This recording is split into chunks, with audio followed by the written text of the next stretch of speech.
समय आगे चलता गया। भगवान कन्हैया की मित्रता हुई है एक सुदामा नाम के ब्राह्मण से, और सुदामा नाम के ब्राह्मण से मित्रता कन्हैया ने कहा भैया अब काफी दिन मथुरा में हो गए, अब किसी गुरु की तलाश करो।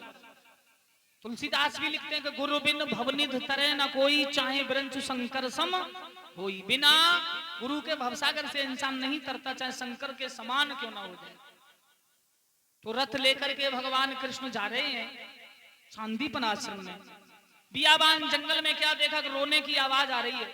कन्हैया ने रथ खड़ा किया, भाग के देखा तो क्या देखा, एक ब्राह्मण बालक है जिसके पैर में कांटा लगा। भगवान ने कांटा सूंघने की कोशिश की, हाथ से नहीं खींचा। मेरे प्रभु ने दांत लगाए और दांतों से कांटा खींचा, पीतांबर फाड़ के पैर से पट्टी को बांधा, उठाया रथ में रख लिया। बलराम से कहा बढ़ाओ रथ।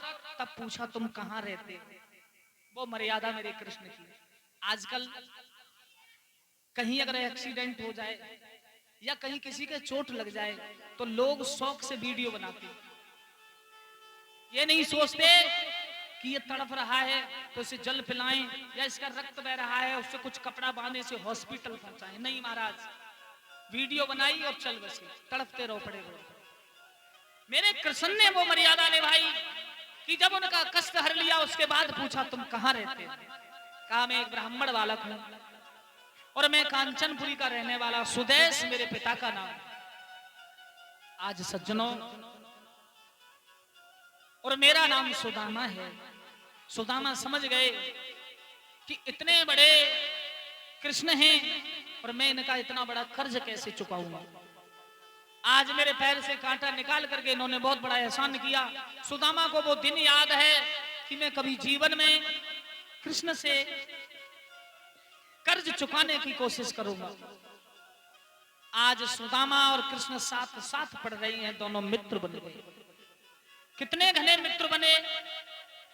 एक दिन सुदामा जी को पाठ याद नहीं हुआ, गुरु सांदीपन ने कहा कि आज तुम्हें पाठ याद नहीं हुआ, इसके बदले में तुम्हें जंगल से लकड़ी लानी। कृष्ण बोले मेरा मित्र अकेला जाएगा, कष्ट होगा, जंगलों में भटकेगा, ऐसा नहीं होने दूंगा। कन्हैया का पाठ सुनाने का नंबर आया, कृष्ण पाठ सुनाओ।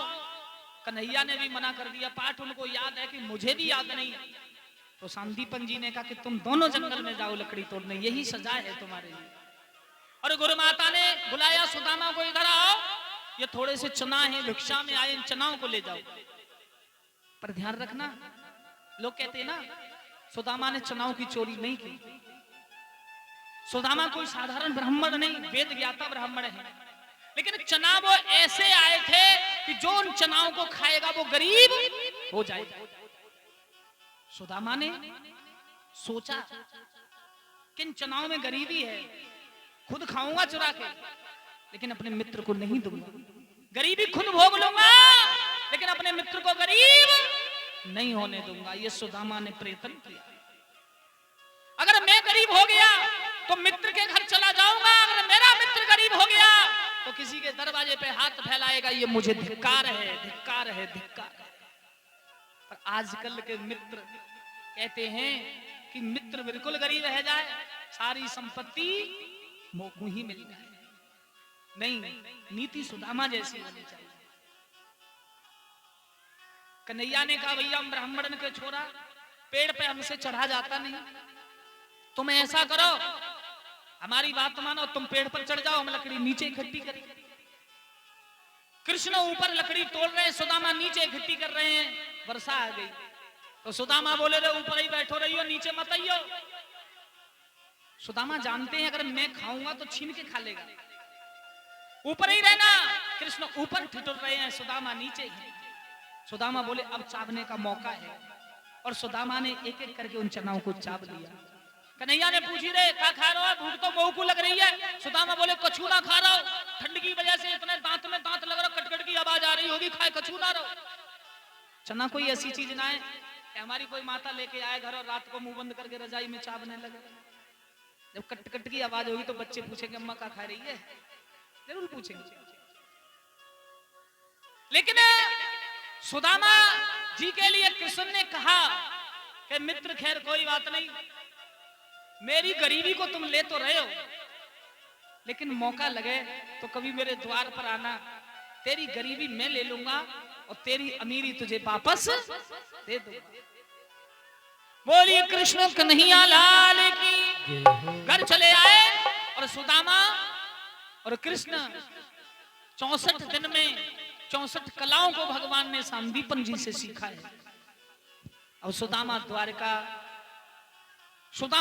चले गए हैं कांचनपुरी और कृष्ण चले गए द्वारिका। और कृष्ण द्वारिका जब गए, आहा,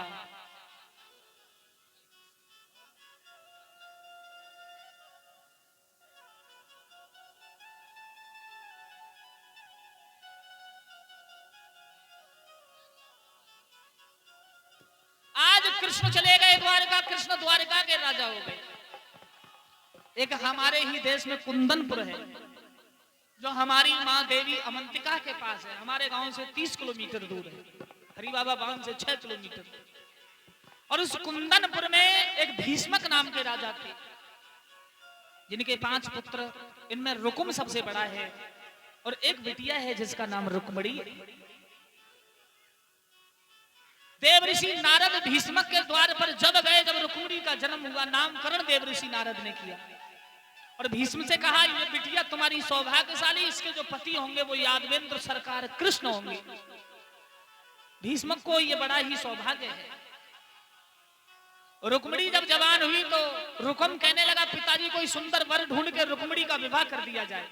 भीष्मक बोले, मैंने वर को देख रखा है। कौन? कृष्ण। रुकुम कहने लगा, बिल्कुल नहीं, चाहे युद्ध करना पड़े, चाहे तलवारें चलानी पड़े, लेकिन कृष्ण को साथ हम अपनी बहन रुक्मणी का विवाह नहीं करेंगे। भीष्मक बोले, तुमने कौन देख रखा है? रुकुम कहने लगा, हमारा साला शिशुपाल है, हम उसके साथ विवाह करेंगे। सज्जनों, सुखदेव जी कहते हैं, महाराज परीक्षित भगवान श्याम सुंदर को रुक्मणी वरना चाहती थी, पर भाई दीवार बन गया है। और रुकुम ने अपने साले को चिट्ठी लिखी कि मित्रवर आप जल्दी चले आयो, हमारी बहन जो रुक्मणी है उसका कल हम विवाह आपके साथ करेंगे। समय बहुत नजदीक आ गया। रुकुम दूल्हा बन गए। रुकुम के यहाँ शिशुपाल दूल्हा बन के आ रहा है और उधर रुक्मणी को सखियाओं के साथ ये कह दिया कि रुक्मणी घर से निकल के नहीं जाएगी। लेकिन रुक्मणी ने एक बड़ी सुंदर चिट्ठी लिखी भगवान कृष्ण को और ब्राह्मण जी से कहा, आप इस चिट्ठी को मेरे गोविंद तक पहुंचा देना। ब्राह्मण बोले, अब तो समय नहीं, कहां पहुंच पाएंगे। सो रुक्मणी ने एक हीरे जवाहरात मोतियों का हार ब्राह्मण को दिया, ये पकड़ो और जल्दी जाओ। ब्राह्मण चले। कृष्ण समझ गए ब्राह्मण जी आ रहे हैं। योग माया से कहा कि ब्राह्मण जी को रथ लेके जाओ, बहुत जल्दी ले आओ। ब्राह्मण थक चुके थे और ब्राह्मण एक वृक्ष के नीचे शयन कर रहे हैं। ब्राह्मण सो गए और सोते हुए ब्राह्मण को भगवान की माया ने कहां पहुंचा दिया? द्वारिका में। आंख खुली, अरे मैं तो सो गया, सामने देखा तो द्वारिका। गए महाराज, चिट्ठी दी, उसमें लिखा था, कृष्ण अगर तुम नहीं आए तो समझ लो तुम्हारी रुक्मणी दुनिया से ही जुदा हो जाएगी। कन्हैया ने बहुत जल्दी तैयारी की। सुबह होते ही ब्राह्मण से कहा, रथ में बैठो। दारुक से कहा, मंत्री रथ तैयार करो, कुंदनपुर चलना है। बलराम ने कहा, कहां जा रहे हो आज बन ठंड के? बोले, कहीं नहीं जा रहे, हमें ब्राह्मण जी को कुंदनपुर छोड़ने जा रहे हैं। भगवान का रथ आसमान से दौड़ा हुआ आ रहा है और उधर भगवान ने उस देवी के मंदिर पर रथ को खड़ा किया और देवी मंदिर पर जब रथ खड़ा हुआ, आहा, कन्हैया ने ब्राह्मण से कहा कि जाओ कह देना रुक्मणी से कि वो आ गई। अब ब्राह्मण जी चले। उधर शिशुपाल बारात लेकर दरवाजे पे खड़ा है। महाराज शिशुपाल को टीको हैरो और रुक्मणी संग की सहेलियों को लेके पंडित जी को देख के भाग खड़ी भई। पंडित जी कहो क्या हाल है? बोले, कृष्ण देवी मंदिर पर खड़े हैं। देवी मंदिर पर? हाँ। रुक्मणी थाल सजाया आरती का और पूजा करने के बहाने से सखियाओं के साथ चली। शिशुपाल बोला, ए लड़की कहां जा रही हो? संग की सहेलियां बोली, देवी पूजन के लिए। अब इतनी सखियाओं में भगवान कृष्ण को यह पता कैसे चला रुक्मणी कौन सी है? संकट में भगवान पड़ गए और रुक्मणी के हाथ में कंगन बंधो और रुक्मणी ने ऐसे करके हाथ